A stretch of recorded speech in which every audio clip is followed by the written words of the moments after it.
अगर जीवन में सच में शांति चाहिए तो भागना मत करो। और शिव जी और नंदी का यह संवाद ध्यान से सुनो। यात्रा प्रारंभ होती है। शिवजी और नंदी वन में चलते चलते बातें करते हैं। नंदी ने भक्ति भाव से झुकते हुए पूछा, प्रभु मुझे यह समझ नहीं आता कि आप सदा यात्रा में क्यों रहते हैं। अपने कैलाश से निकलकर और अब पुनः इस अज्ञात पथ पर चल रहे हैं। क्या आप कहीं रुकते नहीं प्रभु? भगवान शिव मंद मुस्कान के साथ, नंदी जो चलता है वही जीवन है, गति ही ब्रह्म है। मैं अचल होते हुए भी निरंतर चलता हूँ। यह यात्रा बाहर की नहीं भीतर की है। यह आत्मा की यात्रा है जिसे साक्षात करने के लिए ही मैं बारंबार निकलता हूँ। नंदी जिज्ञासा से पूछते हैं, स्वामी आपने कहा यह आत्मा की यात्रा है, परंतु आत्मा तो निरंतर आपके चरणों में रहती है, फिर यात्रा क्यों? शिव जी नेत्रों में गहराई के साथ कहते हैं, नंदी जब तक आत्मा अपने स्वरूप को पूर्णतः नहीं जान लेती तब तक यात्रा आवश्यक है। यह यात्रा केवल स्थानों का नहीं, यह अज्ञान से ज्ञान की है, मृत्यु से अमृतत्व की है। जैसे तुम मेरे साथ हो वैसे ही साधक को आत्मा के साथ रहना चाहिए। नंदी विनम्र भाव से कहते हैं, प्रभु क्या यह मार्ग सबके लिए है? क्या हर कोई इस गूढ़ यात्रा को कर सकता है? शिवजी ने कहा, नंदी यह मार्ग सबके लिए है, पर इसे चलने का साहस केवल कुछ ही जुटा पाते हैं। यह त्याग, तप, प्रेम और भक्ति से भरा है। इसमें मोह के पर्वत, अहंकार की खाइयां और भ्रम की अंधेरी घाटियां आती हैं। जो मेरी भक्ति में स्थिर हो जाए वही इस पथ पर टिक पाता है। नंदी, प्रभु क्या यही कारण है कि आपने मुझे अपना वाहन और सेवक बनाया है? क्या यह मेरा प्रारब्ध था या आपकी कृपा?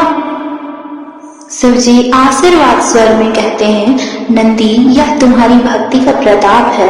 जब तुमने अपने हृदय में शिव को ही सर्वस्व मान लिया तब तुम शिव स्वरूप हो गए। तुम अब केवल मेरा वाहन नहीं, मेरे मार्ग के सहचर हो। तुम मेरे मौन के साक्षी हो।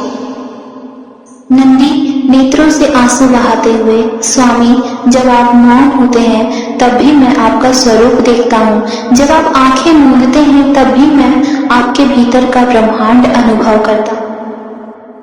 शिवजी गंभीर स्वर में, नंदी यही योग है। जब भक्ति इस स्तर तक पहुंच जाती है कि शब्दों की आवश्यकता नहीं रहती, वही सत्य का आरंभ होता है।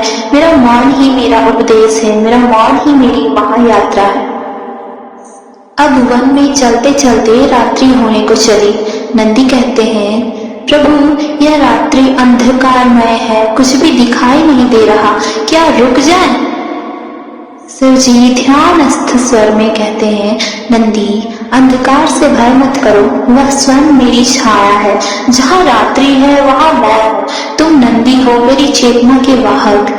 तुम्हारे भीतर जो ज्योति है वह रात्रि को भी आलोकित कर सकती है।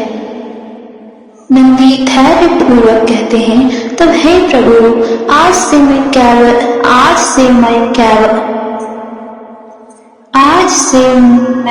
केवल ब्रह्म यात्रा नहीं, अंत यात्रा भी करूंगा। जब तक मेरे भीतर शिव नहीं तब तक यह सेवा अधूरी है।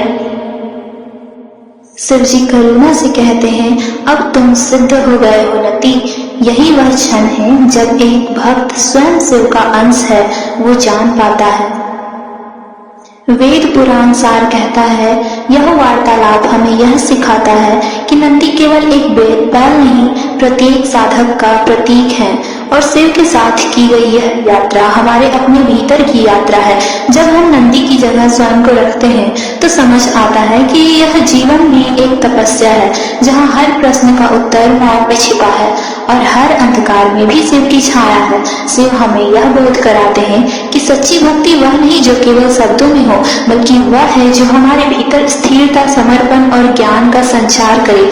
जैसे नंदी ने सेवा करते करते शिवत्व को पा लिया, वैसे ही हम भी जब स्वयं को पूरी तरह समर्पित कर देते हैं तब शिव हमारे भीतर प्रकट होते हैं। यह यात्रा स्थानों की नहीं, स्वयं को खोकर शिव को पाने की है, जहाँ अंत में हम जान जाते हैं कि शिव हमारे बाहर नहीं, हमारे ही अंतःकरण में निवास करते हैं।